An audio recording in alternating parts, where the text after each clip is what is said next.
Assalamualaikum warahmatullahi wabarakatuh. Baik, saya Rauda dari program Studi Ekonomi Syariah semester 4. Video ini adalah video lanjutan dari materi sebelumnya. Baik, langsung saja. Yang pertama, kemampuan menjadi imam. Hal-hal yang perlu diketahui oleh seorang imam yaitu mengetahui dan menyesuaikan dengan situasi makmum dan tempat sholatnya, meluruskan shaf sebelum sholat, memendekkan bacaan sholat, membaguskan bacaan sholat. Hendaknya imam disenangi oleh makmum. Sunat bagi imam menyaringkan suara. Syekh Wahab Al-Juhaili, Dekan Fakultas Ekonomi dan Bisnis Islam Universitas Damaskus, alumni doktoran, dalam kitab Fikih Al-Islami wa Adillatuhu, karya Universitas Al-Azhar Mesir, disebutkan bahwa ada 9 syarat utama menjadi imam dalam sholat, yaitu Islam, berakal, balik, laki-laki, suci dari hadas, bagus bacaan dan rukunnya, bukan makmum, selamat, sehat, tidak uzur, lidahnya fasih dalam mengucapkan bahasa Arab dengan tepat. Andai saat berkumpul umat Islam untuk sholat, lalu semua yang hadir memiliki 9 syarat di atas, maka yang lebih banyak menjadi imam sholat adalah wali, imam rotib, orang yang paling memahami tentang fikih, orang yang paling banyak hafalan dan bagus bacaannya, orang yang wara di zaman Rasulullah, orang yang terlebih dahulu hijrah, lebih dahulu masuk Islam, nasabnya baik, perjalanan hidupnya lebih baik, lebih bersih pakaiannya, badannya bersih, memiliki kepakaran, suaranya bagus, lebih takwa, dan sudah menikah. Hal-hal yang perlu diketahui oleh makmum: mengikuti imam dalam segala pekerjaan, mengikuti gerak-gerik perbuatan imam, tidak mendahului perbuatan imam. Imam dan makmum berada dalam satu tempat berdiri makmum tidak boleh terkemuka dari imam. Susunan makmum: kalau makmum hanya seorang, hendaklah ia berdiri di sebelah kanan imam, agak ke belakang sedikit, dan apabila datang orang lain, hendaklah ia berdiri di sebelah kiri imam. Sesudah ia takbir, imam hendaklah maju ke depan, atau kedua makmum itu mundur ke belakang. Masbuk adalah orang yang tertinggal rakaat atau sebagian atau semuanya dalam sholat berjamaah. Apabila orang yang masbuk mendapati imam sebelum ruku atau sedang ruku dan ia mendapat satu ruku yang sempurna bersama imam, maka hendaklah ditambah kekurangan rakaatnya sesudah imam memberi salam. Adapun cara sholat orang yang masbuk adalah mengikuti gerakan imam pada saat itu yang sebelumnya didahului oleh takbiratul ihram atau berniat dalam sholat. Sholat jama', sholat kasar, dan sholat jama' qasar. Sholat jama' adalah mengumpulkan 2 sholat fardu dan mengerjakannya dalam satu waktu secara bersamaan. Sholat yang bisa dijama' adalah sholat zuhur dengan asar dan sholat maghrib dengan isya.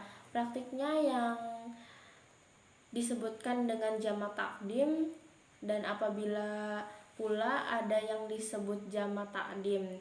Cara pertama jama' takdim: sholat zuhur dan asar dikerjakan di waktu zuhur, sedangkan sholat maghrib dan isya dikerjakan di waktu maghrib. Jama' ini dinamakan jama' takdim.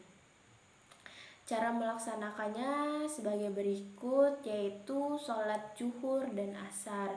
Niat melaksanakan sholat jama' takdim pada saat takbiratul ihram, yaitu usolli fardul zuhri arba'a raka'ataini mazmuman bil asri jama' takdim ma'muman imaman lillahi ta'ala. Dilanjutkan dengan sholat asar 4 rakaat. Usolli fardul asri arba'a raka'ataini ma'muman bil usolli fardal asri arba'a rokaat. Mohon maaf, saya ulangi lagi.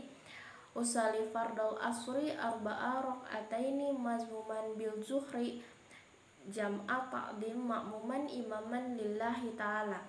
Pelaksanaan sholat jama' ini dengan sholat biasa baik gerakan maupun bacaannya. Cara kedua yaitu jama' takhir. Sholat zuhur dan asar dikerjakan di waktu asar, sedangkan sholat maghrib dan isya dikerjakan di waktu isya. Jama' ini dinamakan jama' takhir. Didahulukan adalah sholat yang ada waktunya, dalam hal ini adalah sholat asar.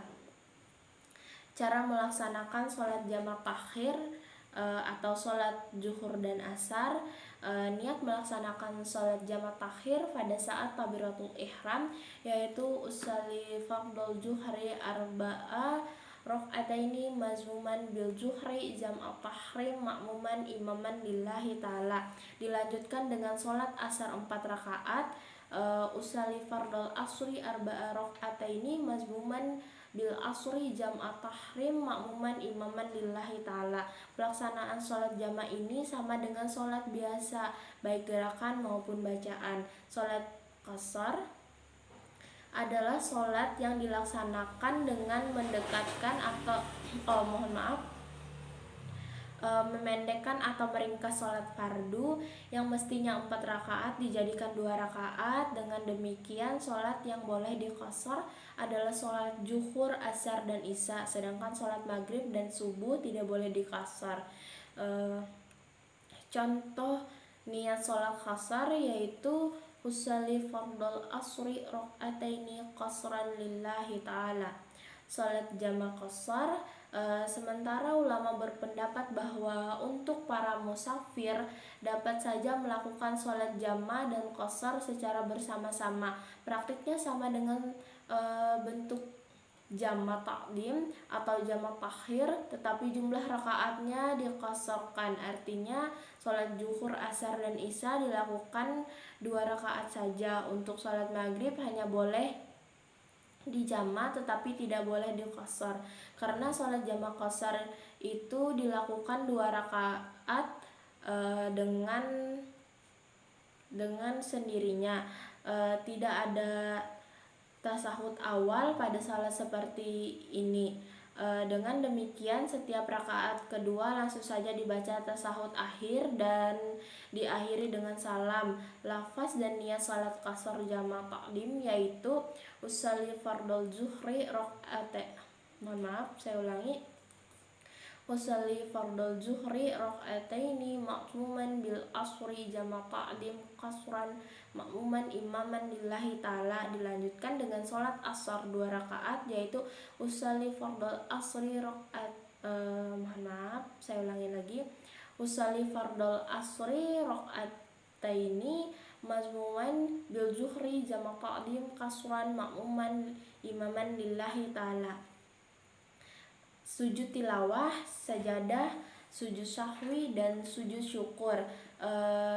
Sujud tilawah artinya sujud bacaan, sujud yang disebabkan mendengarkan ayat-ayat sajadah. Artinya ketika kita mendengarkan atau membaca ayat sajadah, kita disunatkan untuk sujud. Adapun rukun sujud tilawah jika dilakukan di luar sholat adalah sebagai berikut, yaitu niat takbiratul ihram, sujud dengan bacaan sajadah sujud dengan bacaan sajadah waziyah lillazi khalaqahu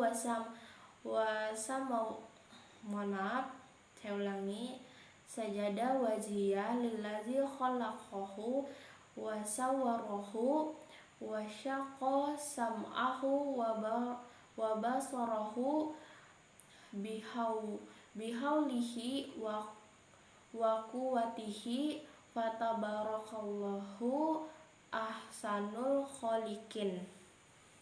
Memberi salam setelah duduk jika dilakukan di dalam sholat. Setelah membaca ayat sajadah langsung sujud 1 kali, setelah itu bangkit kembali meneruskan bacaan ayat. Jika ayat belum selesai dibaca, sujud sahwi.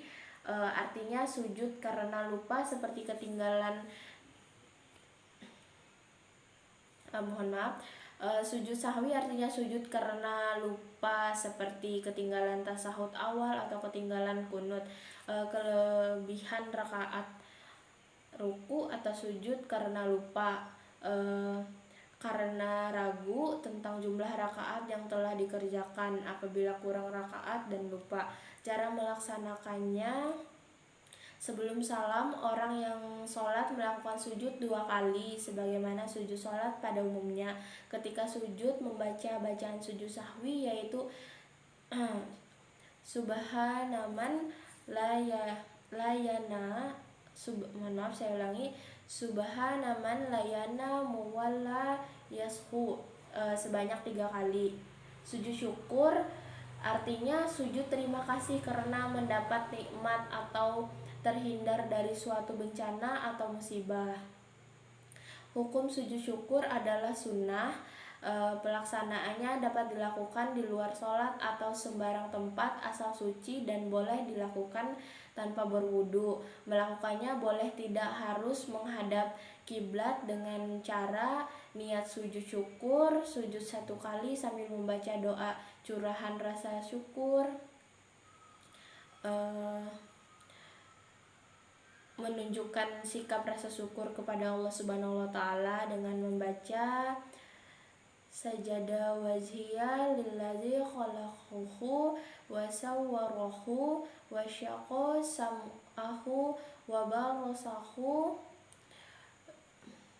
bihaulihi wa quwwatihi fatabarakallahu ahsanul khaliqin.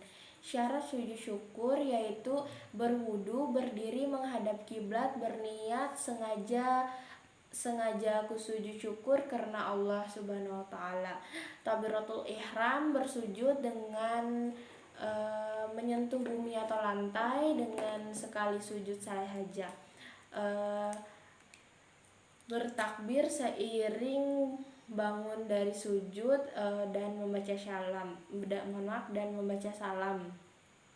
Syarat syukur yaitu mengakui nikmat itu dengan hati, mengucapkan secara lisan alhamdulillah, gunakan nikmat itu untuk melaksanakan ketaatan kepada Allah. Baik, sekian penjelasan materi dari video lanjutan sebelumnya. Mohon maaf jika terdapat banyak kekurangan dan kesalahan di dalam video saya, karena sifatnya manusia tanpa hilaf dan salah. Akhir kata, wabillahi taufiq wal hidayah. Wassalamualaikum warahmatullahi wabarakatuh.